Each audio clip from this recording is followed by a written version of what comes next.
My name is Alice. I worked for the Umbrella Corporation at a secret high-tech facility called The Hive. A giant underground laboratory developing experimental viral weaponry. But there was an incident. The virus escaped and everybody died. The trouble was, they didn't stay dead. Welcome to Now Playing's retrospective series of Resident Evil. You're all going to die down here. Hosted by Player 1, Justin. That's right. Star power, bitches. Player 2, Stuart. Congratulations. Officially a badass. And Player 3, Arnie. They're stars. They're the best. Join us at NowPlayingPodcast.com each week for a Resident Evil movie review, leading up to Resident Evil: The Final Chapter. You are going to be in for the fight of your lives. These podcasts contain detailed plot spoilers, mild language, and zombie dogs. This is humanity's last stand. The beginning of the end. Listener discretion is advised. Waiting for a written invitation? Today we're discussing Resident Evil: Extinction, starring Mia Jovovich, Oded Fehr, Ali Larder, directed by Russell McKay. This is Arnie, the Now Playing co-host who's not extinct, but possibly on an endangered list somewhere. Stuart in LA. And this is Justin. And it wasn't a guaranteed third film. It wasn't until a year after Apocalypse was released that Screen Gems got the rights to the Resident Evil series, and they decided to move ahead with the third film, Resident Evil Afterlife. And nobody's quite sure at what point the name changed to Extinction, but it ended up being called Resident Evil Extinction, again written and produced by Paul W.S. Anderson. Woo, you scared me for a minute. I know that's the name of the movie next week. I'm like, I didn't watch it. Okay. All right. So this is Afterlife originally. And, you know, there's a lot of people that die in this. So I think Extinction is, it seems to be that they're either killing you off or sending you off. This feels like the end to something. It feels like they didn't have strong feelings like there was going to be any more after this. That was my vibe anyway, coming back to it. Maybe it's my hope. I don't know. You know, they had a lot of competition. I keep bringing it up, but zombie movies are only getting more and more popular. Zombies in general, I should say. World War Z is published and is becoming a bestseller. They have a fourth Resident Evil video game out there, along with the first Dead Rising video game. And then, yeah, Romero has come back. You know, he's had his revenge by making his zombie movie again, Land of the Dead. Will Smith had I Am Legend. That was kind of a zombie movie, right? Hey, zombies have been around long enough at this point now that we're getting spoof films like Shaun of the Dead. So, I mean, zombies are in the zeitgeist of the culture at this point. Yeah, I feel like they're really, really big, and they're going to have to do something big to compete. And they do. I feel like this movie, yeah, they decide to destroy the world. That is the way that they stay competitive. They want to have the biggest apocalypse yet, and maybe it will lead to an extinction. But you gotta give it to them. With a third film in the series, creating a trilogy, Resident Evil became the most successful video game to movie franchise. Mortal Kombat got 2 films, Lara Croft got 2 films, even recently Hitman got 2 films. But the third film in a video game series, especially contiguous and not a reboot like Street Fighter: The Legend of Chun-Li, and they're still only at 2 films. But here, they've got a third film in theaters. So there's something to be said that they are singularly the most successful video game franchise. That says something, but I'm not sure it's a good thing about them. It may just be that, yeah, video games just aren't working as movies, and that tends to be my vibe here. And another thing that's not really working, I brought it up last week, is that female-centric action movie push. Boy, bombing big time at this point. Catwoman was the kickoff, but all of these, like, Oscar-nominated women, Aeon Flux, remember that one? Barely. Elektra? Oh God, the treasure. Fantastic Four, Jessica Alba, Transformers kind of counts, Megan Fox, Blood Rain, dare I bring up Yui Bowl? Let's not, but he keeps making video game adaptations, but you got to admit, none of them are as good as Resident Evil Apocalypse. Well, here's the thing. I wanted to help out Mia Jovovich. I wanted to do her a solid. I was wondering, truly, as I was watching the movie last week, I'm like, has she ever done better working with a director that she didn't have to go home and fuck? And so I went and I looked at the movie that she made during this period, and whoo boy, I don't care how bad this franchise gets, it will never, ever be as bad as Ultraviolet. Oh, I saw that way back when. Oh my God. I saw it because Mia was in it, and I've been enjoying the Resident Evil series, and so that movie looked kind of interesting. I caught it on video, and I think I've primarily purged it from my mind, but I do remember her in it with some kind of, I remember being put off by voiceover, and I'm curious to know what you do remember about it. A lot of techno speak. A lot of vampires. There's a virus as well. It's basically a vampire virus, and the humans are the bad guys, and they walk around with nose plugs, like these silver things in their nostrils that make them sound like this. Yes. And they're supposed to be intimidating and all of that. Meanwhile, they're breathing through their mouth. I don't know how they're not acquiring just by plugging up the nose. Like, that's the thing that keeps them from turning into a vampire. It is truly one of the most unpleasant movies I've sat through in a long time. I can't imagine Resident Evil ever hitting that nadir. She is just ridiculous in it. I mean, they made it like it's all video toaster effects too. Like, the whole thing is Sin City. Like, nothing is real. It's all cheap graphics, and the world, it just looks awful. It is awful. People are always saying these words. There's this whole martial arts style called gun kata, where they're trying to do karate chops while firing pistols. It is just the worst. Did you make it to the end credits, or did you just give up? The more you're reminding me of this, the more I'm pretty sure I didn't make it to the end. Yeah, no, well, it's hard. I mean, I was gagging myself into dry heaves, but I did cross the finish line because I wanted to give this compliment to this series that, that, to me, no underworld movie, none of that crap that they've tried to put out there that I've called junk. This opened up a seafloor for me. I now see what the bottom is. And I never want to go near it again. The bar can be so much lower. Oh my God. It is truly. And, sometimes people are like, oh, Stuart's going off on it. I have to see that. You've been warned. I don't think anyone will enjoy it. I really feel, again, I'm not saying it's the worst movie of the millennium. It's the most unpleasant movie of the millennium. I had such a bad time watching it. Whew. I still think that's Superman Returns, but... No.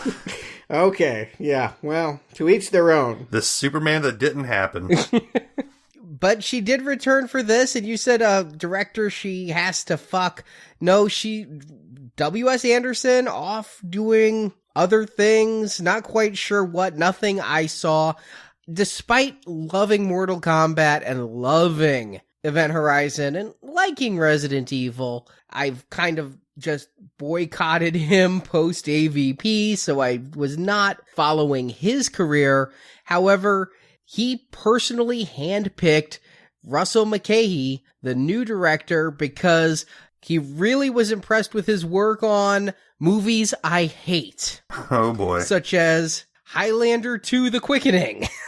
Well, be nice. He made the first Highlander 2, and that is a cult item. People really like that movie. I haven't seen it in I don't know when. And he made a lot of cool 80s videos, a lot of Duran Duran. Listed by Anderson was Highlander, but also Highlander 2 was called out specifically.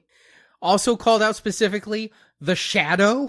It's a very stylish looking movie that is incredibly stupid. I have seen it. It's awful. It looks great though. There was one movie listed that I actually do like, Ricochet, that Denzel Washington, Ice-T, John Lithgow film. Yeah, no, I can't go with you on that. It was pretty bad. I haven't seen it since I was in college, and I'm talking 1993, but it was on HBO like in rotation, so I probably saw it 20 times that year, and I remember liking it. Okay. Well, he's definitely a director that's been working for a long time. You know, if he was on Highlander, that's early 80s. Yeah, no, yeah. And again, I mean, I think that he's stylish. I mean, I think you can look music videos. I mean, maybe you don't tell great stories in them, but evocative images that stayed with a whole generation. He did do that. And I think that, yeah, getting someone with visual style, that was a big problem I had with the movie last week. I'm okay if they want to bring a veteran. I think at this point, this series could use some old guard experience. And he's the one who pushed for how this movie looks. Anderson and co-producer Jeremy Bolt, who's been on this series the whole time, they were really pushing for one just like the previous ones had been. McCulley was here saying, I want this one to be all daytime. I want this to be bright. And they're like, it can't be scary. Apparently, none of them had ever seen the remake of Dawn of the Dead, which had plenty of scary daylight scenes. They all thought they were trailblazing a new ground. Well, I don't know about trailblazing, but I do go along with their instinct to switch up the visual tone of these first couple movies. Yeah, I didn't know that they were going for scary. I mean, that last movie, I can't imagine anybody would call that movie was scary, even if you liked it. And Arnie, you did. And they heard feedback on the last one. There was a conscious decision going into this to make this a hard R, the goriest of all the Resident Evil films. They wanted to bring some of that back. Mm-hmm. What they ended up making, I mean, we're going to talk about it, but to me, this movie just reeked of Mad Max, and they cop to it in the commentary. But when I'm watching it, I'm just like, parallel after parallel after parallel. I don't even know if we may have included this in the wrong retrospective series. We should have possibly covered this right before Fury Road. You know, and that movie is shooting. What's so funny is Fury Road had such a protracted shooting schedule. They were already 5 years into production. that Mad Max 4 was already happening when this movie came out. That kills me. But we've talked about it with this video game movies and this series specifically. We're not looking for originality. If they want to take what has been done before and give it a remix, then that's great. I like all the Mad Max films. So if that's what they want to do, I like Aliens. That's great too. I remember liking Escape from New York, but boy, I didn't like that movie last week. I like the models that they're choosing. I think that they are selecting genre films that could potentially give them the structure they need if they will listen. I don't know if they're looking for the structure from these films, or so much that they're just looking for visual cues. Sure. Which might end up being the ultimate problem with the movies. Mm. But up until this point, Arnie, the first two movies, we've come to learn, didn't really follow any of the video games as much as they just kind of plucked characters and elements from those games and put them into movies. Is there any point in this series where the video games and the movies are going to match up? Here's how they described it. As I mentioned, the first Resident Evil movie was really viewed as a prequel to all the video games.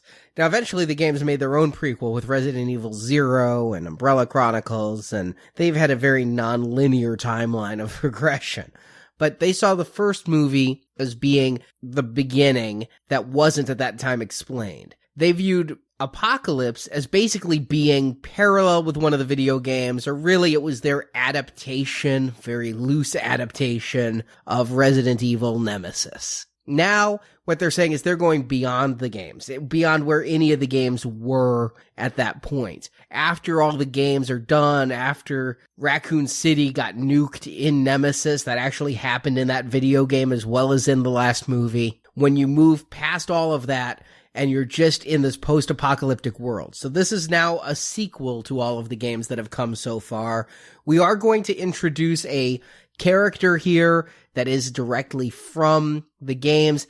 Ali Lauder plays Claire Redfield, who was in Resident Evil 2 and Code Veronica. She was the character you played, but unrecognizable here. They didn't do the Jill Valentine thing of we're going to make you wear the clothes and we're going to give you a similar plot. They have her here basically by name only, and they said they went through a lot of trouble with hair dye to match the exact red of Claire on the screen, but they did nothing to match anything else. All right, so a little bit of lip service to the fans of the games. You said something that really stuck out to me. I keep getting mad that, like, they won't number these movies, but they number the games, right? So that might be why we don't call this Resident Evil 3, because when you talk about Resident Evil 3, you're really talking about what you've got for PlayStation. But then there's Resident Evil Code Veronica, Resident Evil The Dark Side Chronicles, Resident Evil The Umbrella Chronicles.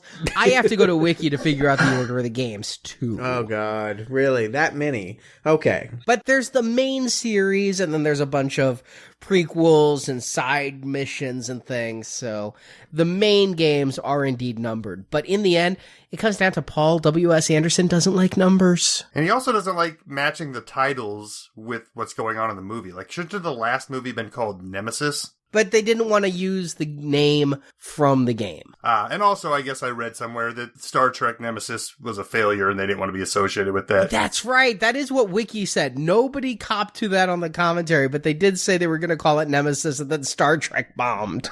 Oh, interesting. Well, Apocalypse wasn't the biggest hit for X-Men, but that came later. Maybe they were trying to build on the success of Resident Evil 2. Yeah, clearly. But to circle way back around to the original question, there was no thought of really ending a trilogy here. McKay kind of thought he was, but Anderson and Screen Gems, they were already looking forward to parts 4, 5, 6 when making part 3. So at this point, they're no longer being episodic. They're serializing this story. The cliffhanger that ended last time, they're going to resolve this time. Spoiler alert, we're going to end on a cliffhanger here that they're going to resolve in part 4. So it's now just an ongoing series. I don't know that they really thought there would be an end or what the end would be, but that's what we're building to, is the supposedly final Resident Evil film. I suppose the end is when Mia Jovovich turns 55 and can no longer physically act in these movies the way they need her to. Ouch, you make me feel old, Justin. Mia Jovovich at 55 is too old. She's only 40 now. I'm older than she is by a couple of years. No, too old to physically do these stunts that they need her to do. She's still looking good for 40. She's Russian, so, she's going to be like Drago in Rocky 4. She'll still be able to do these stunts at 70.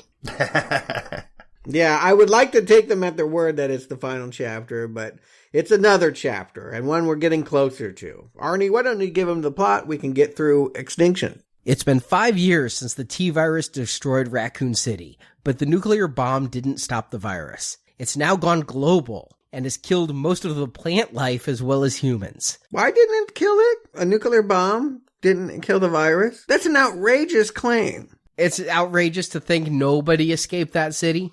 It's outrageous to think perhaps some more zombies crawled out of the ground after the bomb went off. How about a dog? Maybe a dog made it out. Okay, sure. Why not? Small tribes of humans now live nomadic life fleeing zombies. One of these tribes has some of the survivors from our previous film. Carlos Oliveira, again played by Oded Fehr, and LJ, again played by Mike Epps. And there are about 30 people in the caravan, but the only ones that matter are Cowboy Chase, played by Mortal Kombat Lyndon Ashby, Teenage Kmart, played by Spencer Locke, Sorry. Techie Aussie Mikey, played by Christopher Egan, Nurse Betty. No, I'm not talking about the Neil LaBute film, but instead I'm talking about Ashanti. Where's Ja Rule? I would have preferred him to frickin' Epps. Mike Epps taking away jobs from rappers since 2004. Ja Rule was good in Fast and Furious. That's not how I remember it, but please continue. And the group's leader, Claire Redfield, played by Ali Lauder. Alice isn't with this crew as she realized her Umbrella programming made her a threat, so she's gone off on her own, suffering nightmares of the Umbrella facility. She also has newfound telekinetic powers. Yeah, she's learning the ways of the Force. Mm-hmm. And in one stop, she finds a journal that states there's no infection in Alaska, and there are people there. And she can see Moscow from her front porch. I mean, okay, we'll get there. All right, please continue. So Alice rejoins the caravan when a group of zombie crows attack and kill Betty. and the caravan votes to go to Alaska in an attempt to find society. They start by going to Vegas for supplies. But Umbrella is watching the group, tracking Alice's psionic abilities by satellite. Dr. Sam Isaacs, played by Elian Glenn, has been working with clones of Alice, none of whom match the original's prowess in battle and are repeatedly killed in a simulation of Alice's original awakening in the Raccoon City mansion. Isaacs has also been working on super zombies that have greater intelligence and can be controlled. They can also use digital cameras, so selfie. When Isaacs detects Alice in Vegas, he goes to oversee an attack of the super zombies. Most of the members of the caravan are killed, including, thank God, LJ, plus Mikey and Chase, and Carlos is bitten. But Umbrella is forced to retreat, with Isaacs being bitten by one of his own super zombies. Carlos sacrifices himself to clear a path for the survivors to get to some helicopters, and they flee for Alaska, except for Alice, who stays behind to deal with Umbrella. Upset with Isaacs, Umbrella's chairman of the board, Albert Wesker, played by Jason O'Mara, orders the scientist killed, but he's injected himself with several vials of antivirus, and the mutation has turned him into a tyrant monster. Alice goes to the Umbrella facility and, aided by one of her clones, kills Isaacs. She then calls Wesker at the Umbrella Tokyo office and says she's coming for him, as she prepares to wake up dozens or hundreds of her clones as credits roll. Okay, my concerns began almost immediately, I gotta say. Like, within seconds, I mean, I get you want to do callbacks and remind people of what they might have forgotten, but we get 5 minutes of what looks like exactly the first movie, and I'm like, is this filler? Are they just trying to fill out time? I guess they got me. I didn't realize that this wasn't the first movie, but a simulation, because they are taking clones of Alice and they're putting her in the scenario where they have no memory, just like she had no memory. Yeah. To see if the clones are as good as she was herself in that first movie. And I gotta give the production team some credit, because I'm watching this and saying, well, they reused the footage. This is all newly built sets, newly filmed. They got me in thinking this was a recycled scene. I can't believe how well they reproduced it. I was totally fooled. I thought, we were looking at just footage from the first time, but then maybe they had some cutscenes they didn't use.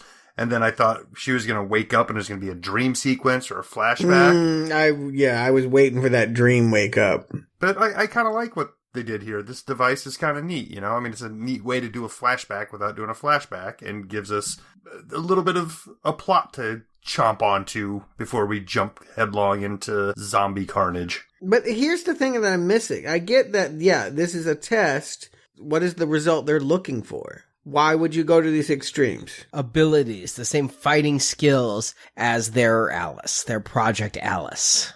So Project Alice is about recreating the awesomeness of Mia Jovovich. Without saying it, what they're saying is the real Alice is almost like the chosen one, and they're trying to replicate what mutation has happened inside of her to make her that chosen one. Because they didn't know when they stuck it in her. Yeah, they don't. I think all of this stuff is experimental. They don't know what any of these viruses are going to do, and I think this particular scientist is infatuated with trying to figure out why Alice didn't physically mutate, and she also gained powers from this. Boy, I hate this corporation. It's not even about it being a corporation.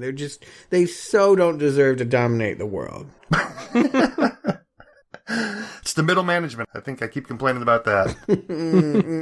Okay, but yeah, as a setup, I mean, I've seen this in a couple James Bond movies. I think they did it in, what was it? Maybe From Russia with Love? We think we're watching James Bond and then he gets killed and it's a look-alike. I've seen it a few times, but it's effective here and I like it. And I'm glad that they were able to tell us the backstory without having, exposition and all of that until we get the exposition in the next scene. So, I read this book, The World Without Us, that did explain what is going to happen to the Earth. Should humanity die, how long it will take for a skyscraper to fall over and streets to crack. Yeah, there was a Discovery Channel special about that too. It was really interesting. Yeah, I think it was based on that book. And I get that, yes, pretty quickly our accomplishments would be eaten up.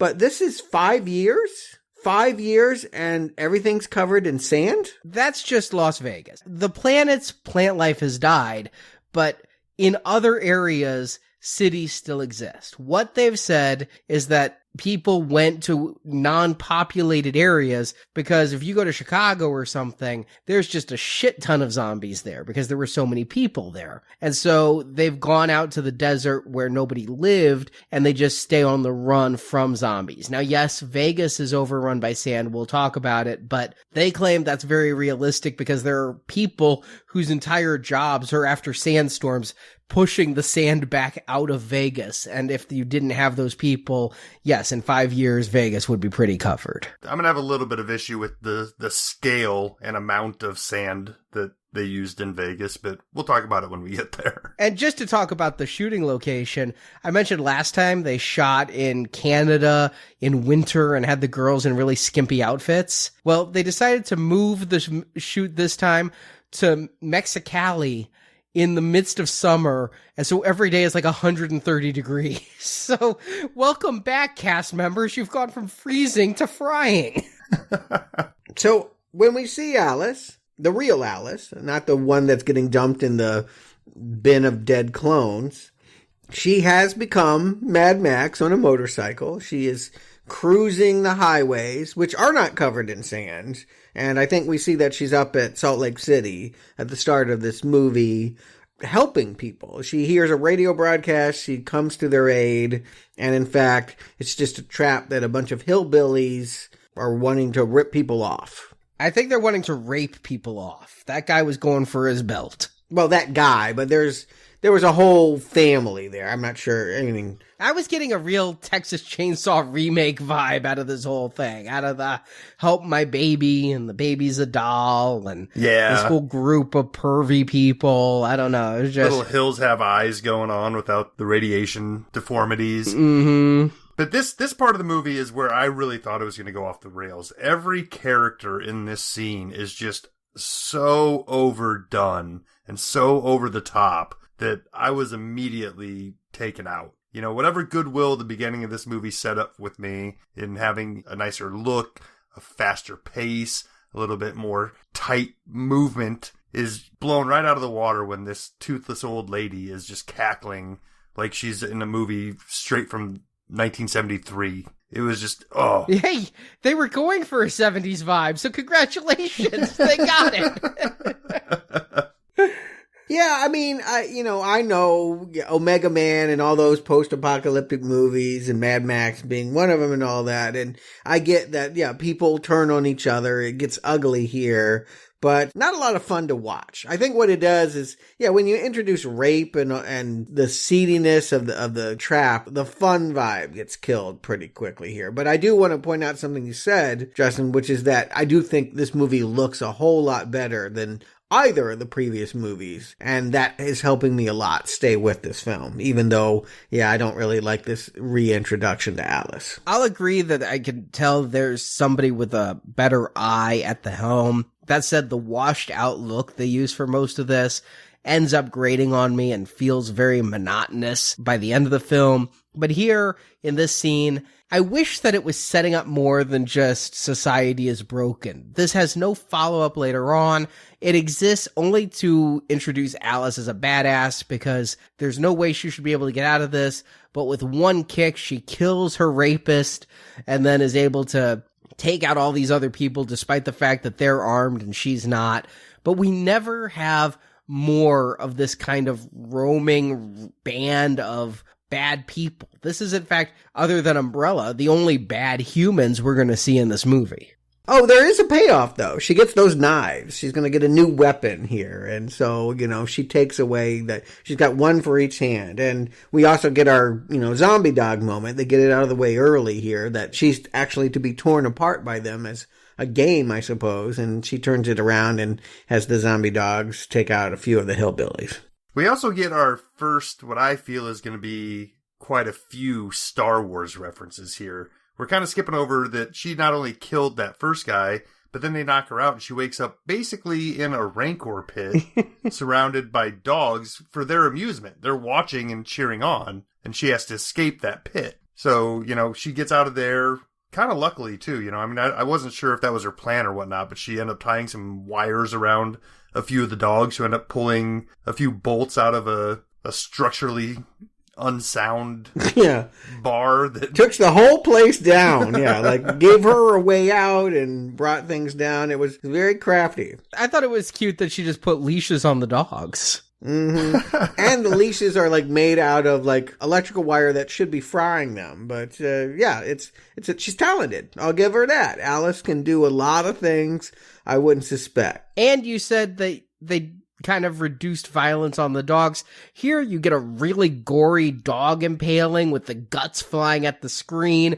It's giving me a taste of the 3D the next two films will be coming in, because I could see those guts be coming out in the future. She kicks another dog in the face. Not quite as cool as the original, but the dog does get kicked, and then they just bring out more dogs. Yeah. Still no poodles or anything, though. We're still in the Doberman junkyard dog type of breeds here. I think it's because they're sticking with what the video games did. In the video games, they designed one character model for the dog, and you just kept fighting it. It begs the question, why is she alone? And that movie is going to play with that a long time.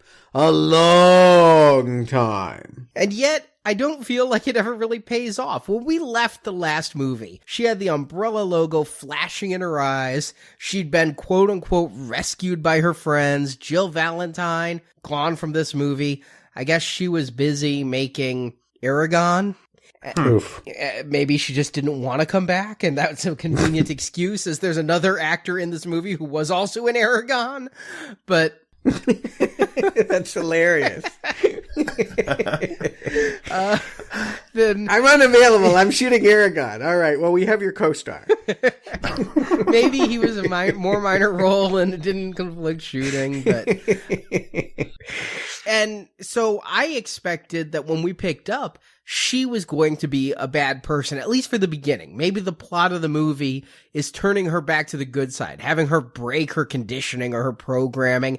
Hell, we learned in this movie there were clones. When we saw Alice after that helicopter crash, she was pretty much a corpse. Is this even the real Alice, or is this clone Prime? I don't know that we'll ever know an answer, but we just cut to her being alone in the desert, and later we find out just through dialogue that one morning they woke up, she was gone, she knew she was a weapon and left to protect them. That's a really anticlimactic way to deal with that cliffhanger. Yeah, there needs to be something dramatically that transpires in order for that to happen. But I think Mad Max, he would have his adventures with people, and then he'd just slink off, and he wouldn't actually go with the people. He'd help them get to where they're going and accomplish their needs, and then wouldn't take credit, wouldn't even get sentimental about it. She is the road warrior. That's what we're to understand now. Yeah, and I'm fine with dropping that plot line and pushing us 5 years into the future. What I'm not fine with is why they felt like in this post-apocalyptic world, why she's going to end up hooking back up with two people that she knew 5 years ago. I feel like bringing Carlos back and bringing LJ back is completely unnecessary here. I'll agree with LJ. I've never liked him. I never will like him. Here's what I would say. This feels to me like they're bringing a lot of people back to say goodbye. And it kind of reminds me of when Fast and the Furious, I think it was 4. They just called it Fast and Furious. They were recovering from an unpopular episode. They thought this was probably just, we're going to go out on a higher note. We don't want to end on the sour one. That's what I'm getting the vibe for here. Let's bring everyone back that we can, and let's give them a moment to shine. And that's why we have a caravan of way too many characters that are, in parallel. While she's slinking around elsewhere, she's listening to the radio broadcast while they're foraging through motels and, again, having no clear direction about where they're going. I don't think this helps the series at all, that they won't confine them to a certain building or structure or something. Having them just wander aimlessly is not the way to go. And they don't wander to that many places either. They're pretty much out in the desert, and then finally they go to Vegas. But I think part of the reason you bring back characters, I don't know why LJ, legitimately, he's a creation for that second movie. We don't bother to bring back Angela, the little girl. We don't know what happened to her. I'm guessing Zombie Crows ate her. Or the fucking antivirus. I'm sure they've used that all up by now. I mean, God, Carlos got scratched last time, got cured. He's going to get scratched this time. How many times has he needed to be cured in between? This guy's just injury prone. But Carlos was a major video game character, and they wanted Jill Valentine back. I think it's important to keep video game characters in this movie about the video games. And Alice isn't in any of the games. So if you're going to try to tie to some of these games, Carlos being back is an important tie. Okay. Well, I'm going to be honest with you. It took me till late in the hotel scene to even realize that Carlos was a character from the last movie. That's how little impact he had on me from that. It's Oded Fair. He was awesome in the last movie. Yeah, don't you know this is the guy that can literally just walk on screen and be amazing, apparently. He's just oozing with charisma. Go watch Deuce Bigelow. And worse still, this plot that they give LJ about how, all right, so, you know, he gets confused. He shoots a mirror reflection instead of the zombie coming at him from behind. Which was kind of cool staging, but yet really stupid if you think that would actually happen. Yeah. I don't know about you, but I've never walked into a mirror and go, that's not a door?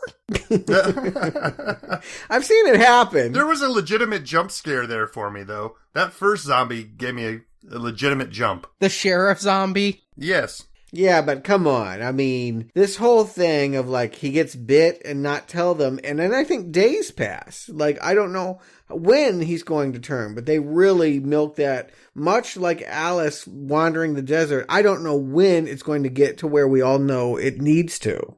But she does find that journal. And I don't know why you'd trust random journal found on that. Yeah, she goes to a gas station, kills the attendant, goes in the back, spits out hundreds of flies that are back there. So we know that there are corpses we do not see.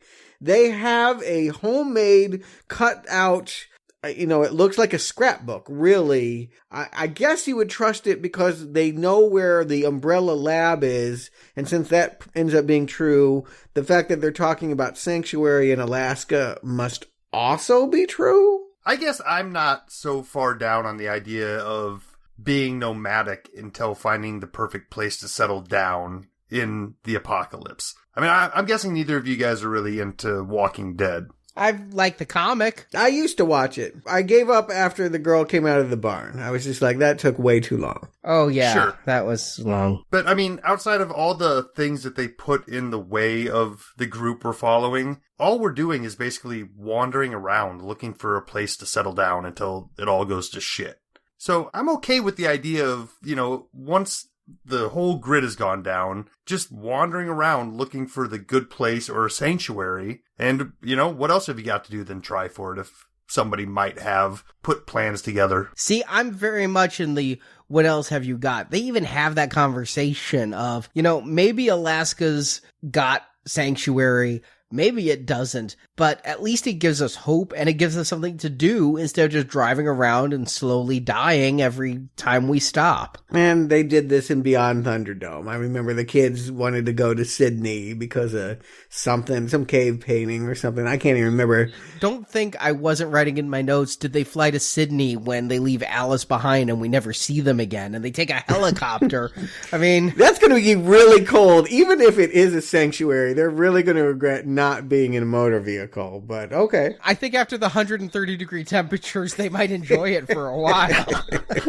And I'm pretty sure you can't get to Alaska from Las Vegas on one tank of helicopter gas. No. Stop in Seattle. Oh my God. We'll talk about that. I'm tabling. God damn it, I'm tabling Vegas. Because, you know, that was the big tease in the advertisements. I don't remember much about this movie coming out, but I remember, like, Vegas was the selling point in the trailers anyway. So, okay, we'll get to Vegas, but I want to be clear. I don't want to say that I'm complaining that these people haven't found a home yet. I think that's logical. All right, you're right. You would stick on the road until you felt like you had a place that you could defend and wanted to be for a while. What I'm saying is this series in general, if you're going to juggle this many characters and there's no clear sense of where they're going, it just continues to feel formless. It becomes impossible for me to follow and to know that one of them is bit and we're just waiting and waiting and waiting for them to change. That takes so fucking long. I felt I was watching The Walking Dead. I mean, when somebody gets scratched and bitten in a zombie movie, they have 30 minutes max before an inopportune moment comes for them to turn. Can I tell you something? I watched this movie 3 times for this review. Once with like the picture-in-picture commentary, once regular, taking my notes, once with the regular commentary. All 3 times. I can't tell you when LJ finally zombies out. It happens in the middle of a big action scene where it doesn't fucking matter. I've never seen his death. Mm-hmm.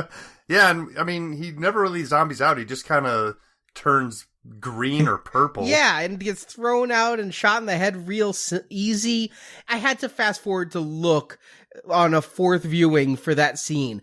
But he spends this whole movie scratched, and he's supposedly, I guess, having a relationship with Betty, the nurse, played by Ashanti, and they're going to get attacked by crows. He's going to let her sacrifice herself while he's already terminal. I mean, he is going to bury her knowing that he is a zombie. That is just wrong. That is an etiquette. People, they need to write that as a book. Like, if you know you're a zombie, you don't go to funerals. It's wrong.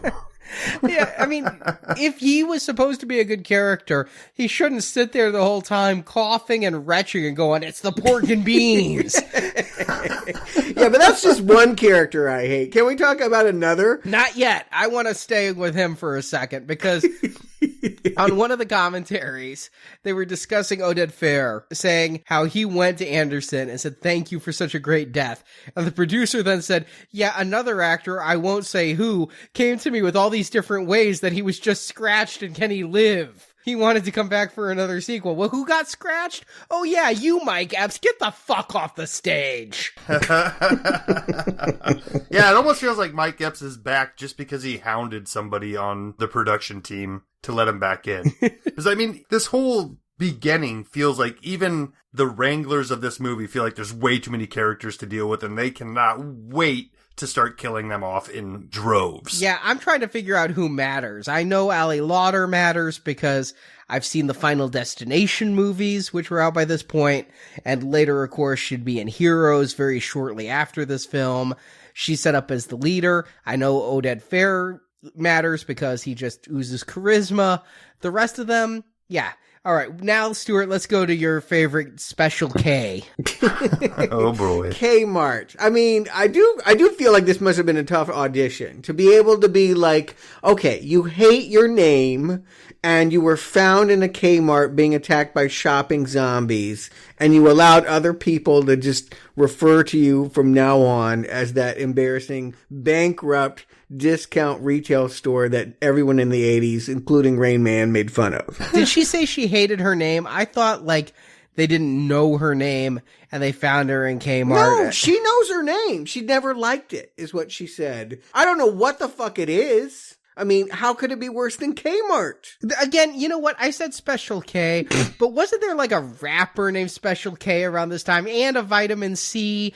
You know, in the early 21st century, grab a brand name or apparently a mineral and it's cooler than whatever you were born as. So Kmart, go for it.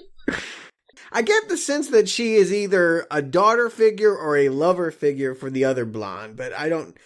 relationships don't matter in this, and don't they talk about her being attracted to Oded Fair, and he's like, but she's so young? I can't tell you what they're talking about here.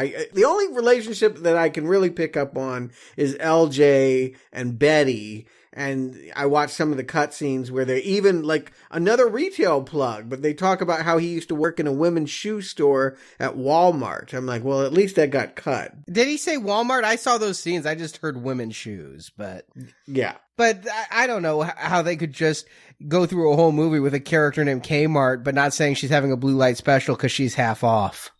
But Here's the problem. When George Romero sticks characters in the mall, it's called satire, and he's talking about consumerism, and there's a point to it. When these characters are sitting around talking about, I want to be called Kmart, it's because they don't either have the budget or the know-how about where to take them. This is not where an action movie should be spending its time. We do not feel empathy for these people. We want to see numbers whittled down. And it takes a really long time before they're visited by zombie crows. I gotta give them credit for the zombie crow ideas. I mean, birds do pester you at times in the game, and I thought that was a pretty inventive scene. And a familiar one. I mean, Yeah, nice updating of some Hitchcock. Yeah, I mean, they take a shot. Now, Hitchcock never staged an action scene quite like this. This is way over the top. I mean, a shootout with these kinds of birds. I mean, what is the point, really? I mean, like, you're trapped in a school bus with, like, a raging, 300 birds coming at your face, and you've got a gun. I mean, why not turn it on yourself? There's no way that you're going to take out. The amount of ammo you're wasting is astonishing, especially since Resident Evil games are predicated upon you not having enough ammo. Like, the whole point of the game is you have to use your bullets sparingly, and here they are shooting at birds. I'm like, yeah, I wouldn't do that in the game. But I like the scene. I like the little red eyes on the crows, and I like Alice's return. Now, she has psychic powers. She's having visions when her clones are being killed back at Umbrella. And because of her connection to Carlos from the first film, she sought him out so that the two of them could go off to Alaska together. She's heard them on the radio. They've broadcast where their coordinates are. Maybe she stays in the proximity so that she can maybe look after them. But she sees the birds. We have a scene of her wandering in the desert. One of many, I want to add. But she sees that big flock going, and I think she's curious. So I get the sense that she's never really wandered that far away from that crew. I feel like she's always just kind of stalked off them in the distance. Maybe guardian angeling them a little bit. And this is like the first time that they've really run into trouble and needed her assistance. But she said she left because she was a danger to them. So being so close isn't really good. It doesn't even help. I mean, I don't even understand. Are they or are they not tracking her on satellite? She puts like a canvas over her sometimes and that stops it or something. They track her when she uses her psionic powers, and that happens in her sleep. She has a nightmare and she telekinetically moved her motorcycle. That's the only time? That was the way that they were going to keep track of her. That was why they let her go from the Detroit lab. It seemed like at the time they had better control than that. But when this movie starts, yeah. Yeah, she just basically comes online every once in a while, and from the different points, they can kind of triangulate where she might be. But she's not a robot. Not that we know. Okay. She might be a clone. She's definitely genetically modified, and she's got psychic powers, but she's not a robot. Or a cyborg. Meanwhile, the people that had this grand master plan, we cut back to him every now and then, and I do not understand all of these holographic meetings he's having with the people that are in other bunkers elsewhere in the world who are, basically saying what we can all see. Yeah, the world has gone to hell. Albert Wesker. Now, here is a very important character. He kind of just looks like Agent Smith mixed with douchebag, kind of a young programmer who doesn't take off his sunglasses in this movie. I called him Colonel Sunglasses. And he's described as the chairman of the board, but he is in a number of the video games. He was in the original Resident Evil. He was also in George Romero's script for that was unmade. And he was a bad character there. Well, yes, every character from that original game was in that script, as I understand it. Yeah, I guess so. And he was a double agent. He was the one who, was your commanding officer, and then it turned out he was an undercover agent for Umbrella all along. He's in charge of their special projects division. He is not the head of Umbrella in the games, but he is a recurring villain again and again and again. He is like the big bad of those games, and now he's going to become the big bad of these series. They're setting him up here to play a larger role in the Resident Evil films. He's already been seen in the trailers for the upcoming 6th film. Okay. Okay, and see, having not seen this series before, I got the sense that this guy is going to play a bigger part.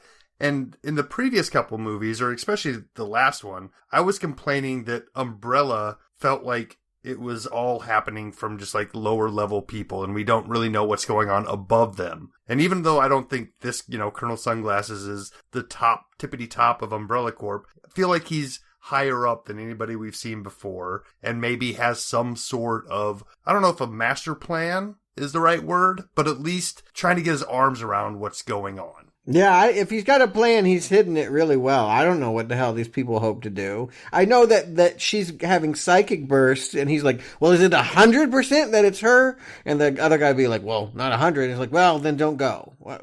Do you want her or not? Is she the cure or not? I cannot figure out what anyone is trying to do behind the scenes. I hate that they keep trying to make Umbrella Corporation the bad guys. The world has fallen apart. It no longer matters if there's a corporation in place or not. They're not trying to do what Romero did and have a social commentary where the zombies are a force of nature. This is an action film. You need to end by kicking somebody's ass or killing them, or preferably both. And so you need a human face that caused all this. Umbrella is the villain in all the games and will be the villain in all of the movies as well. And that's just how this universe is set up. I'm not opposed to it. I wish Umbrella seemed more competent. We've talked about it in every movie. Yeah. But in this movie, it became ultimately apparent that if this Wesker guy is in charge, and I think they're trying to make him Darth Vader, because eventually they're going to have him attempt to kill this movie's bad Dr. Sam Isaacs, who is the researcher with all of the Alice clones who just... He has like this Nazi mass grave of all of the various Alices, and he just keeps bringing them out and watching them fail. And he's attempting to make a super zombie. This is the most fun scene of the movie for me, is when he is in with a couple other researchers, and they have basically this movie's version of Bub from Day of the Dead. And he's there, he's able to solve puzzles, he takes a photo, and then he gets frustrated with one of the puzzles and eats the scientists. I mean, if this is your favorite scene, that's not telling that you like this movie very much. I don't. No, yeah. But it's my favorite scene. I mean, yeah, you called it out already. I mean, they're doing Day of the Dead now. That we're now watching a research facility where the zombies outnumber the humans, and nobody's sure what's going to happen yet, and it's getting stir crazy down there, and they're just kind of toying around with comic relief is basically what it is. But I do feel like they're giving us a little bit more to chew on plot-wise here. They're not just saying there's a cure, we're looking for a cure. The whole idea behind what Dr. Isaacs is doing is, yes, he's trying to replicate whatever it is that Alice has, which may then be a cure for the infected. But along that path, he's come along a way he can't save the people that have already turned and are infected, but he can maybe make them docile and less dangerous. Yeah. Which I think that's something to sit with for a while. That makes the zombie invasion a little more fun, or at least another angle to look at it from. But obviously the experiment fails pretty spectacularly. But it doesn't really fail, because what he wanted was a super zombie to use as a weapon. He's looking to weaponize them. And so in his mind, that's a success. The fact that he lost a couple of lesser scientists, well, collateral damage. Cost of doing business. But is he trying to make him more docile or not? No, he's trying to make it controllable. I guess more domesticated. Yeah, like an attack dog, I guess. I did kind of go back to that movie Fido. I don't like it, but that was what I was thinking of when they make them like cart boys in parking lots. And they did a lot. Shaun of the Dead did that. I mean, I feel like George Romero's Land of the Dead. I mean, I do feel like people were trying to find a new twist on zombie conditions, and can you live with it? Is there a way to accept them as a new class of people? Cell, Stephen King's book, I remember. Oh, yeah. That can be dramatically unsatisfying. particularly if you're like me and you came here for some suspense, weak comedy and the idea that they could be domesticated sounds too goofy to me. I'm not jiving with this vibe at all. Here's where I get lost. I watched the deleted scenes. There was quite a bit more of this smart zombie that helped at least pay it off. But right now, it's a big leap from that one scene that we have where he's solving puzzles to much later in the film where Isaacs shows up in the heat of battle with a truckload of super zombies. And yes, one of them is that zombie, but you've got to really be paying attention to the zombie makeup to notice that. And oh, I just figured those were all just prisoners because they were all pretty much shaven head with jumpsuits on. But this is where fast zombies come in. All of the zombies so far have been Romero-esque shambling zombies. They modernize and go to the 28 days later zombies with the smart zombies. Mm-hmm. Yeah, I noticed that they do pick up the speed, and I was a little unclear about what these super zombies were and all of that, but that was part of whatever was going on with this experiment. I didn't see that demonstrated before, but no, you don't. You're supposed to be shocked when fast zombies show up. Okay. All right. I'll agree. This is all ridiculous, but we're in it now, and I appreciate, introduction of new types of zombies in this universe that we're currently living in. But what about all of the heroes? Are you able to find enjoyment in that? Because Justin, I hear what you're saying. You're in the unenviable position I was in last show defending Apocalypse, but come on, this caravan of courage is really sucky.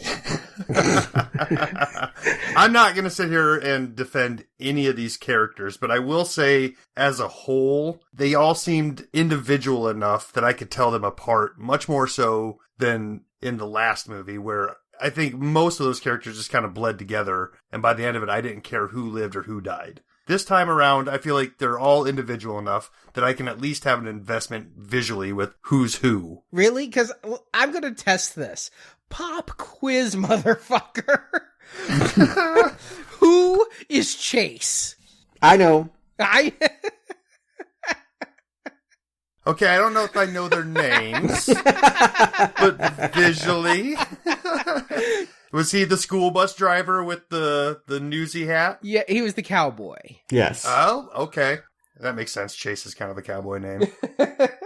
And I don't mean to call you out, except I'm writing down all these names pretending that they matter. Chase stood out to me because I knew the actor from Melrose Place and Mortal Kombat, but I'm just like, am I really supposed to get a lot out? I mean, they give Kmart a lot of scenes, but they don't give her a lot of character. And Mikey? He's in a news van. I think that he does the radio broadcast. I mean... Right. Ultimately, what I think I'm saying is instead of this cop or that STARS member or this military guy, now we're talking people that at least are multiculturally different. If you would have said there's a cowboy guy, I'd be like, oh yeah, the cowboy guy. Or there's the bus driver guy, or the tech guy, or LJ again. It's just not a team of commandos again, and I feel like there's a little bit more to hold on to there from a story standpoint. I'll agree with that. I do feel like it's a better cast of characters than last time by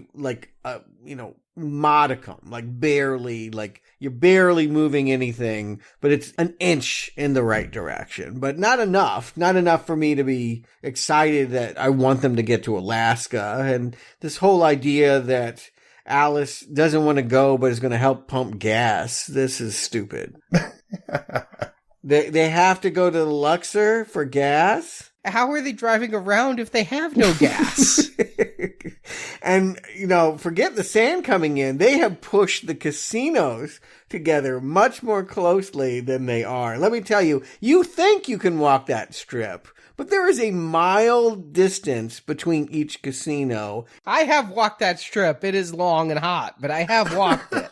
Yeah, well, you can, but it's good exercise. I mean, the idea that they put their sniper up on the Eiffel Tower and they make it seem like he can shoot people that are down by the Luxor, no. Sorry. Yeah, they microized Vegas the same way Vegas microized New York. Yeah. And, I mean, that part bothered me a little bit. I mean, I appreciate the effort, and they hit enough of the iconic landmarks that somebody who is passingly familiar with Vegas would think, okay, that's neat. Mm-hmm. I mean, I like the Planet of the Apes kind of reference that they use the Statue of Liberty, but it's the New York one. That was a funny joke. I'll give them that part. But the more the scene goes on, it just really feels like a set thrown in the middle of the desert Mm-hmm. is what really ends up killing it for me. That and a lot of CGI extensions and yeah, I like the concept. I like the visual. It was great in the trailer. It's not so great in the movie. And there's just too many people on this caravan that are nameless, faceless. They're trying to run from point A to point B. And I wish that they had just narrowed it down to characters who really matter. Yeah, if you're not going to kill them, I don't know why you have 40 characters on screen. That doesn't make any sense. And they kill some, but who, why do we care? It's just body count. Yeah, they kill a lot of them, and this scene just goes on for way too long. Like, first of all, that cargo container had, 300, 400 zombies in it somehow? I mean, there was just a non-ending stream of these super zombies. And the plan was, help me out here, Umbrella wants to infect these caravan people? Or test them, and they were the ones to test it on? They want Alice. Oh, brother. God. All right. Why doesn't she go work for them? If she could be the cure, why wouldn't she go do that? Well, we got 3 or 4 more movies to maybe for her to reach that conclusion. Oh my God. Yeah. I mean, you'd think that she would actually want to develop a cure. You'd think there was a cure. Hasn't there always been a cure? I want to just run and scream and drag Anderson and just shake him and say, does the cure work or not? Does the antivirus exist or is it a hoax? Because they have waffled on that about 6 times now. There's always been a cure. Well, and yet we have characters say things like, it doesn't work, or I'm not willing to risk it, or... Well, that was in the first movie. No, and it was in the last movie. The woman jumped off the building infected and said, there's no hope. Well, she wasn't in the know. She was a civilian. How do you know she wasn't in the know? I don't even know who the hell she was. I'm taking it she was a civilian, but we know there's a cure because Carlos is still around. He was bit last movie. He got cured.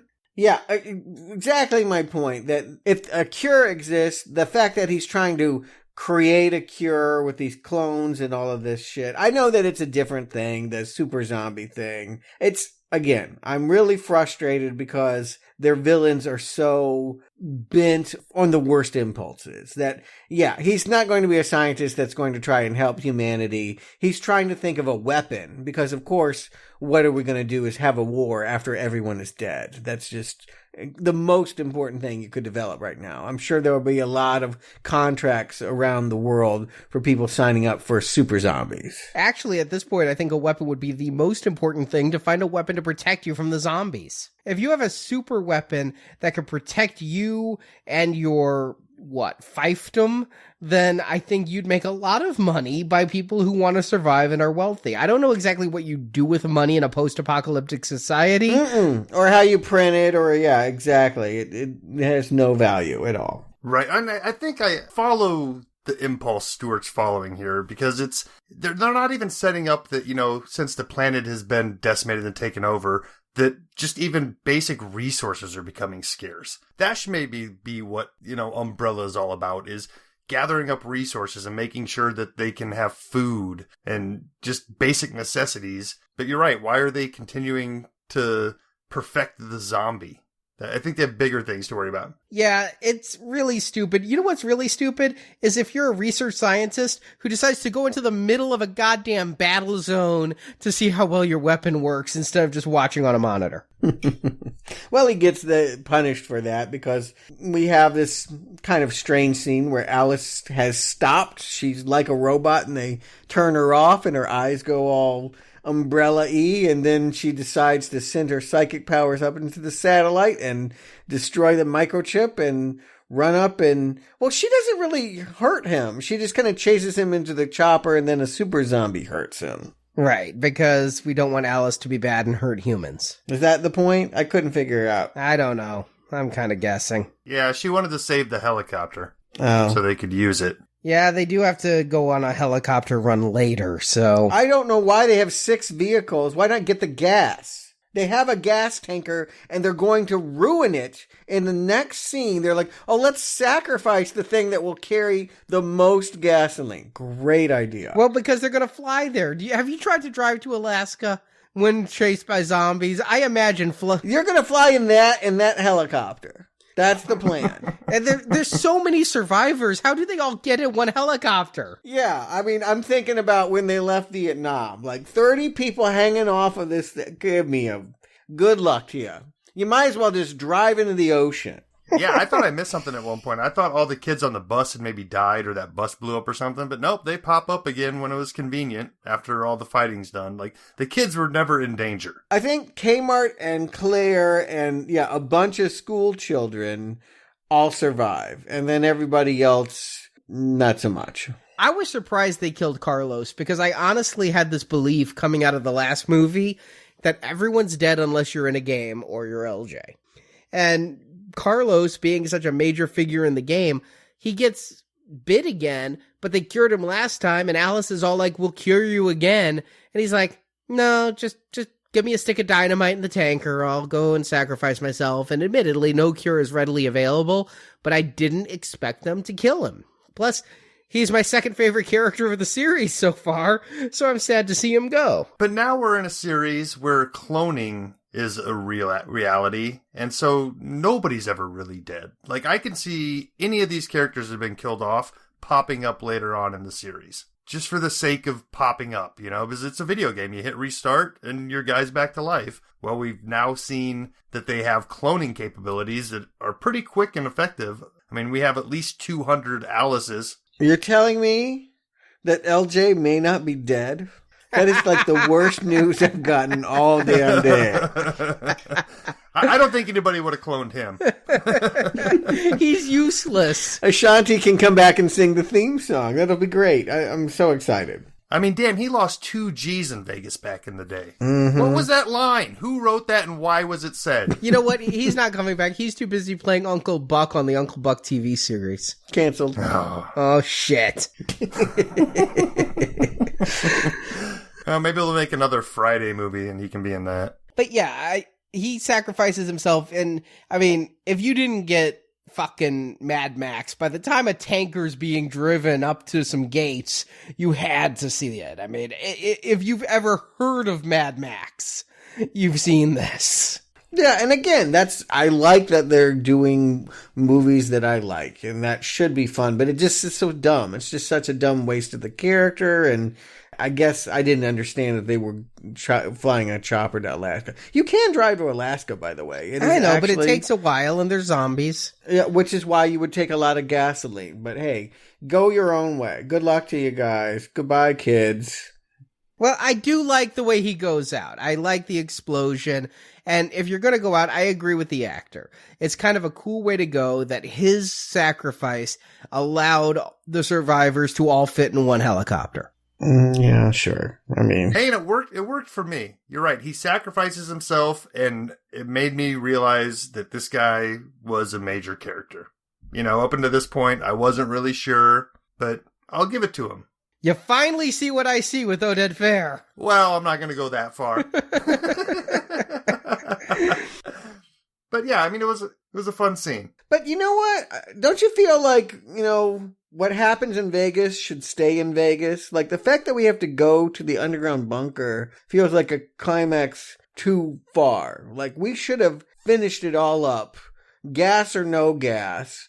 It should have been about, battling in the casinos. That it ends up just being Alice running around another lab with the evil guy's fingers choking her seems like not the right instinct for a big blowout. Well, and now she's working with the new version of the Red Queen. I believe it's the White Queen. Yes. Helping her out. They even talk about what happened the first time around. And yeah, again, they're still acting like the Red Queen failed. She didn't. Well, I like the line, I knew your sister, she was a homicidal bitch, and the White Queen's like, she just did what she thought was right. The White Queen defends her. And the White Queen has been kind of hanging out the whole time, helping out Isaacs.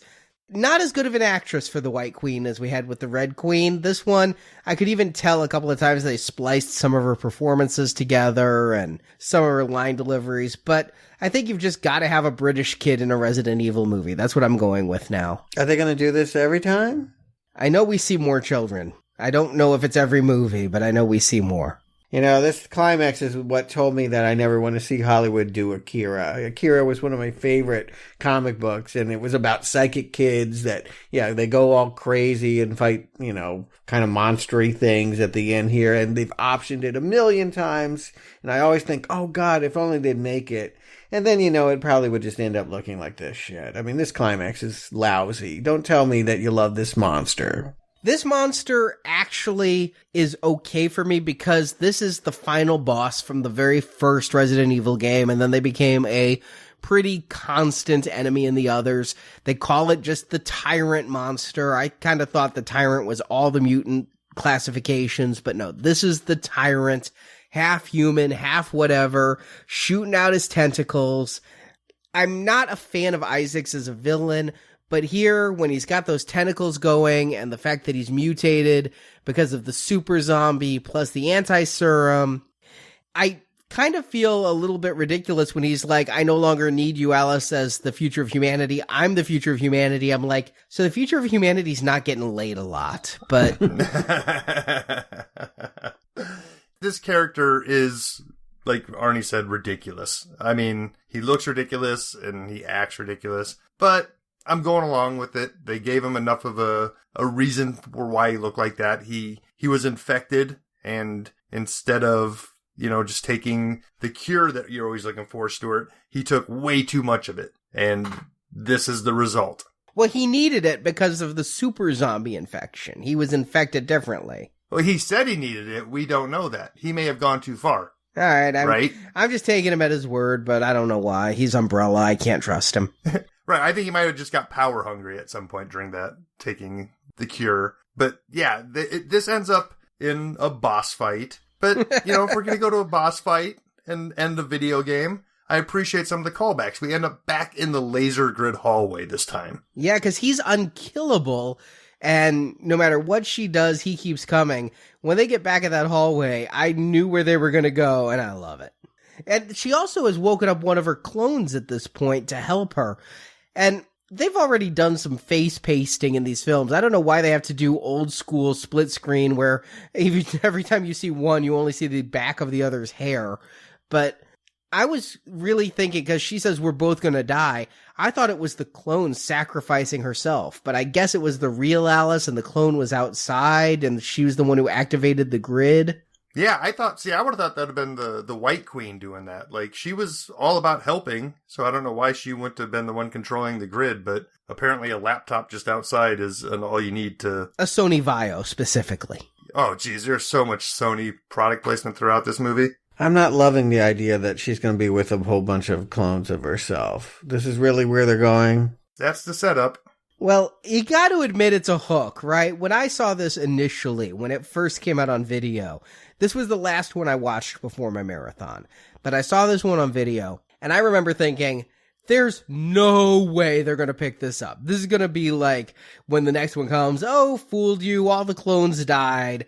No, my remembrance from last year is there's clones, there's a lot of them, and they do it better than they do it in this scene. Okay, well, that's something, because, yeah, this epilogue where she's threatening to come to Japan, I just don't hate Umbrella Corporation the way that they want me to. Actually, you do hate them. No, I hate them, but not the way that they want me to. I do not want to see them brought down because of their evil, nefarious plots.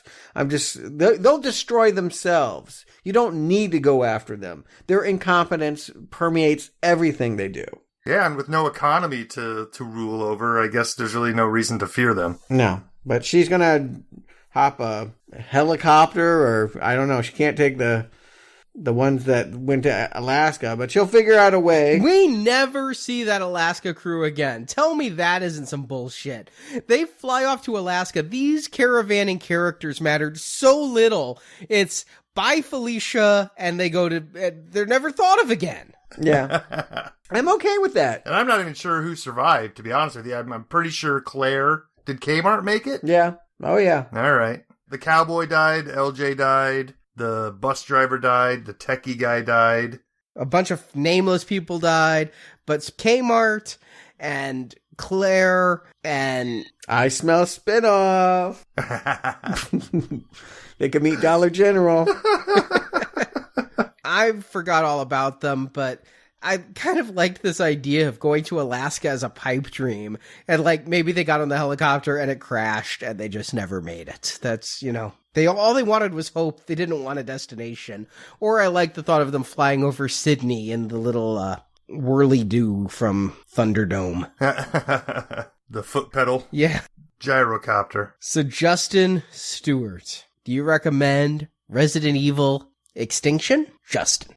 Last week, I just was not feeling the franchise. None of that was working for me. The action scenes were kind of a yawner to me. Their big boss wasn't anything that I was getting all excited about. The overall tone of that movie just kind of left me yawning. But this time around, the visual tone that they set with the sand and the desert and being out in the bright daylight, I feel like was the injection that I needed personally to revive my interest in watching this series. I've had enough with the dark, wet, rainy hallways and underground bunkers. Well, this time they flipped it. It used to be the labs were white and outside was dark and wet. Well, now outside is hot and dry and the underground bunkers are cold and dank. So I kind of like that juxtaposition. Now, having said that, I'm going to have a lot of the same problems I've had with this series all throughout. Characters I don't care about, doing things that I don't really feel need to be done. But at the end, what it comes down to is am I having a good enough time following the journey of Alice? And when she gets put in action, am I enjoying watching her kick ass? And, in this third installment, I enjoyed this more than the ass kicking that I've seen up at any other point. So I'm not going to go out there and scream that this is my favorite Resident Evil movie, but it's the one I've enjoyed the most so far. So I'm going to mildly recommend it. Stuart. I'm going to agree that the directorial touch here does immediately brighten things, that it feels like a real course correction from that very disappointing Apocalypse for, I don't know, about 20-25 minutes. But I think when you're infected with a Paul W.S. Anderson script, you're just not going to live. I mean, you're going to die. And here, I'm dying of boredom. I really think that this movie is really a drag. Once we get all the characters back together and it's time to do something, yeah, it's painful. And the protracted climax in the lab is just killing me. It's an easy red arrow. But what I'm not sure of is, when I'm mulling it over, is ultimately, did it get worse than Apocalypse? It started off better, but I'm not so sure. I mean, this one, better directed, better shot, looks like it had more money, but it just becomes so monotonous. And all I know is, Arnie, you advocated to do this Resident Evil series knowing that you had already seen this movie. You knew that doing this meant that you were going to see it a second time. Third time. Oh my God. I can't even imagine doing that. I mean, I would never want to watch really either movie again. I don't know. It's a Sophie's Choice in reverse. I mean, put them both in the oven. These two movies that we've had are awful. Justin, I completely get what you're saying. Fun time. It's the defense I gave the last movie. I can't give it to this movie. I'm watching it, and my interest started so high because of the cliffhanger. And yes, this is my third time watching this movie, but I'm not too proud to say I don't really pay attention to these movies when I'm watching them for fun. I'm paying attention to the action and chatting with my friends. I mean, when I watched these all last year, I didn't watch them alone. I had friends over. We were marathoning it together. And so I didn't pay close attention to the machinations of the plot. For now playing, it's me and my notepad, and I was so curious coming out of the last one, I couldn't remember. How did they follow it up? I liked the beginning, Mia is really giving a female Clint Eastwood thing, man with no name vibe going on here in the early scenes. And I like the thought of the caravan. I like the concepts here. And yeah, I'll agree with Stuart that it's a little bit better looking, but the whys of what's happening here hurt my head. And then just watching this dullard go over and over in the Umbrella Corporation and watching this caravan try to just drive through the desert again and again. I wondered, because I went into the last movie thinking I didn't like it. Then I checked my old rating and I did. I'm watching this one and I'm like, please God, don't tell me when I marathoned it last year, I thought this was good. And fortunately I didn't. I didn't like it then. I don't like it now. It's a pretty solid Red Arrow. The worst so far, you would say. Wow. Okay. Yeah, I've recommended too, so I'm on a downward slope. Interesting. And this is where I jumped off the series. Now, admittedly, I didn't even realize they were still making movies after this one. There was 3 years and not a lot of buzz before we got to the next film, Resident Evil Afterlife in 2010. By 2010, Now Playing was really taking up a hell of a lot of my time. I think I really became aware of it in 2012 with Retribution and the fact that these movies had gone to 3D and kind of looked cool. But I can't remember much of next week other than, yeah, it's clone media. I will never forget the movie Next Week, and I've never seen it, but I'll explain that when we get there. But I'm so glad you're telling me that's the next movie, Arnie, because when I watched my DVD, it said the next Resident Evil film was Degeneration? Yeah, I went ahead and watched that movie. I actually got excited when I saw that at a video store. I'm easily excited if you can't tell. Hope springs eternal with you. You're like, oh yes, that was the worst thing I ever suffered through. But there's another one. And it's animated. That would have turned me off. I gotta say, I watched 5 minutes of this and just the quality of the animation had me running in horror. Well, I got excited thinking it was in the movie universe. You know, they did that with Starship Troopers. They got Casper Van Dien to do voices and things. It was in the movie universe, but an animated movie. There was, and you were excited, and you saw it, and you sat through the whole thing. I own it. Of course. Of course. Please continue. So I thought this was going to be the continuing story of Alice and such. And I never actually did watch it because, again, I was behind on these movies until recently. But for this retrospective, I decided, hey, that came out in 2008. Let me pop it in and give it a watch. It has nothing to do with what we're discussing. It did have a brief theatrical release here in the States, kind of a promotional short-term release. But what this is a story that takes place in the video game universe between Resident Evil 4 and Resident Evil 5. And it follows the protagonist of 4, Leon S. Kennedy, who is a character that will be popping up later in the movie franchise. And he is trapped in an airport along with Claire Redfield, Ali Larter's character, who was also one of the protagonists where they met in Resident Evil 2, and dealing with a zombie outbreak and government cover-up and Umbrella stuff. And yeah, the animation style is god-awful. It felt like a never-ending cutscene from Resident Evil 4. The voice acting isn't great. I couldn't get out of my head.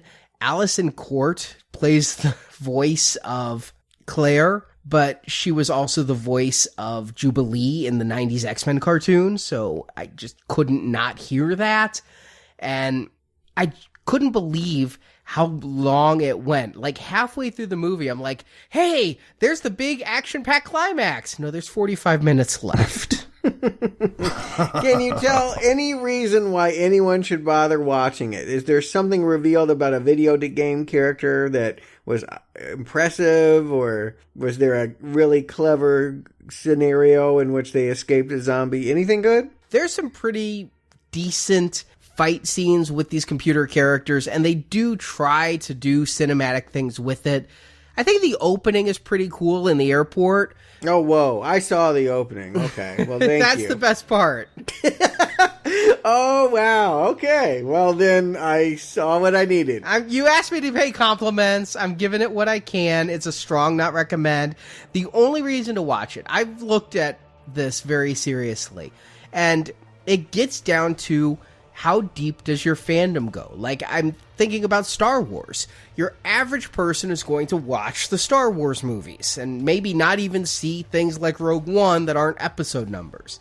The deeper you get, you see all the movies, then you watch the TV shows, then you watch like the supplemental direct-to-video stuff, and then you get to the novels. Now, do you have to read the novels? Absolutely not. But if you just want to consume it all, there's books and there's games. Well, with Resident Evil, I think the movies and the games vie for the number one position. The movies are pretty successful, so are the games. I don't know which sold more. But if you want to get deeper into the movie universe, there are novelizations. If you want to get deeper into the game universe, you just love the stories they're telling and the evolution of evil corporations, they're not always Umbrella, and how that's going, this is more. I personally just wanted to grab a game controller, but this is more of those characters doing what you probably liked seeing them do in cutscenes. I like cutscenes when I'm playing. It gives you a break, you can get a drink and stretch, and you feel rewarded for hard work when you get to see a movie screen. But I don't want to watch a movie of cutscenes. Yeah, that doesn't sound too enticing to me. No, and at times I'm playing PlayStation 4 games these days, and this definitely felt like PlayStation 2 to 3 graphics. But it was 08, I'm being a little hard on it. But no, glad we're not covering it for a full show. Not recommend. And there's another one I gotta watch. Better you than me, it sounds like. Maybe you'll like it better, or at least find something to get excited about. Yeah, Resident Evil Damnation. We'll talk about it when we get there. That cliffhanger is got me more than the cliffhanger that we just experienced. Mm-hmm. And speaking of cliffhangers, if you've sat around wondering what reviews were given to some of our old donation series, like Alien, Child's Play, Night of the Living Dead, and the Romero Dead films, so many donation series we've done in the past, we are getting them all out for our 10th anniversary. You can find them at our Podbean page. Links are from our homepage. If you've been wanting to hear those shows, you now have a chance. So head to our page and check it out. And Justin, Stewart, thank you for joining me. And until next week, game over.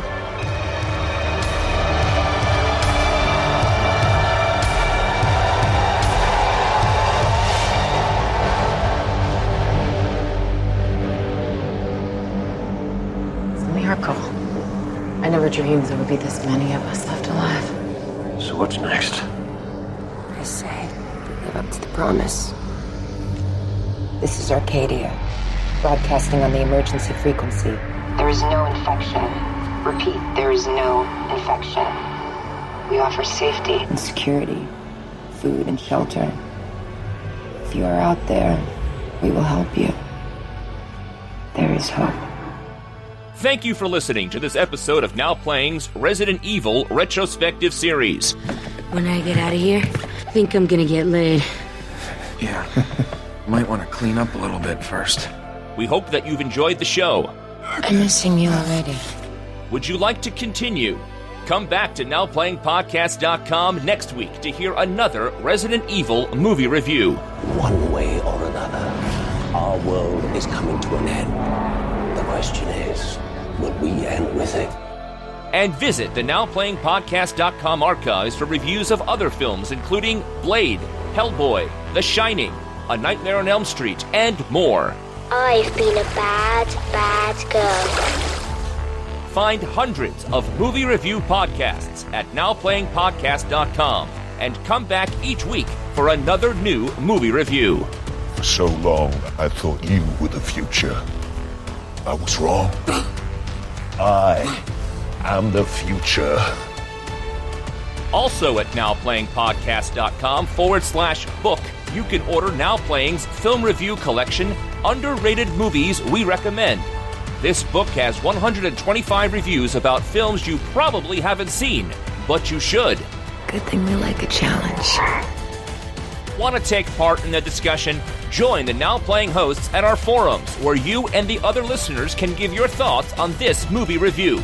The links to our forums is at NowPlayingPodcast.com. I told you I'd be bringing a few friends. You should have brought more. You can also follow Now Playing on Facebook and Twitter, where the hosts post new episode announcements and written movie reviews. The links to our social media pages can be found at nowplayingpodcast.com. I always knew you'd be drawn to your friends. Insert coins to keep playing. Support from listeners like you help keep Now Playing operating. I didn't think any of you would make it this far. Not without infection. You can find a link to donate using PayPal at the bottom of our website, nowplayingpodcast.com. Everyone is grateful for you helping us out. We really are grateful. You can also support our show and get dozens of bonus movie reviews. But I can offer you something you want very much. What is that? For Now Playing's 10th anniversary, we have opened the vaults. And at our Podbean page, you can donate and get archived movie reviews, including the Night of the Living Dead series, Alien, Return of the Living Dead, Jaws, The Exorcist, Jurassic Park, and more. We're reopening the Hive. Links to all these reviews can be found in the NowPlayingPodcast.com archives section. Humanity will cease to exist unless you return to the Hive. You can also join our Podbean crowdfunding campaign to help our show grow. Backers of $10 or more will receive exclusive bonus podcast reviews. We're gonna need more ammo. You can also help out Now Playing by leaving us a 5-star review on iTunes. A link to Now Playing's iTunes listing can be found at nowplayingpodcast.com. I'm gonna kill you. Perhaps. But first you have work to do. Now Playing is produced by Arnie Carvalho. I can't remember much before all this started. Sometimes I feel like this has been my whole life. Now Playing's Resident Evil series is edited by David, Heath, and Arnie. I don't want to be one of those things walking around without a soul. Now Playing credit narration by Brock. This is what I do. The Resident Evil films and all movie audio and music are the property of its respective copyright holders, and no infringement is intended. Hey boys, bad idea. The opinions expressed on Now Playing are those of the individual hosts and may not reflect the opinion of Venganza Media Incorporated. I have no reason to believe a word you say. Now Playing is a Venganza Media production, copyright 2017, all rights reserved, and no part of this show may be reproduced, repurposed, or redistributed without the written permission of Venganza Media Incorporated.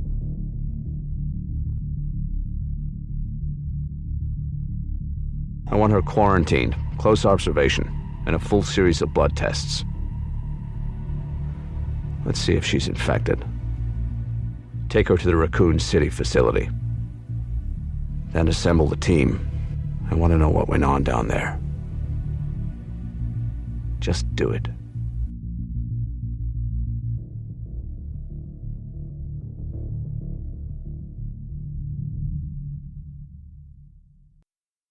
Stars. We're not looking for originality. If they want to take what has been done before and give it a New Jack remix, then, I shouldn't use New Jack because the New Jack is old Jack at this point. If they want to give it a remix. Stars. So I did read a book that says that. For this movie? No. I'm trying to remember. I can't remember the name of it. That's why I'm just going to leave it vague. Stars. Go for it. In fact, Kmart probably paid for this because you know what happened around this time? They fucking went bankrupt. Not only did they take all of their employees' retirement, they took my fucking money because I own stock in those fuckers, and then they came back and bought Sears. You own stock in Kmart? I thought they were going to pull out of it. I thought I'd make a fortune. Oh my god. The mighty return of Kmart. Oh my god. Yeah, they had a mighty return for a while after declaring bankruptcy and devaluing my stock. So fuck Kmart, but they probably thought this was good publicity. Stars. The World Without Us. That's what it was called. The World Without Us.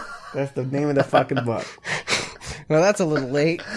Yeah, I know. You can fix it in editing. That was like an hour ago. Just give me a line. Say, I read a book called... Mm-hmm. I read a book... What did I say it was? The World Without Us. Okay, there we go, yeah. I'm going to love this blooper. Okay. Stars. You know what? He's not coming back. He's too busy playing Uncle Buck on the Uncle Buck TV series. Canceled. Oh shit. Maybe they'll make another Friday movie and he can be in that. We'll probably be covering him again. It looks like he's in the remake of Death Wish. Oh boy. When'd that come in? According to IMDb, 2017. Oh, okay. Directed by Eli Roth. Ugh. Gets better all the time. Ugh. Make him go away. I don't mind him as an actor. I just wish he'd stop directing. Yes, I really do. Stars. Did Kmart make it? Yeah. Oh, yeah. All right. Yeah, you can't stop Kmart unless you're an investor. Stars. And Justin Stewart, thank you for joining me. And until next week, game over. All right. So, Justin, welcome to the post-midnight recording times of Now Playing. Woohoo! Kind of had a feeling. Stars.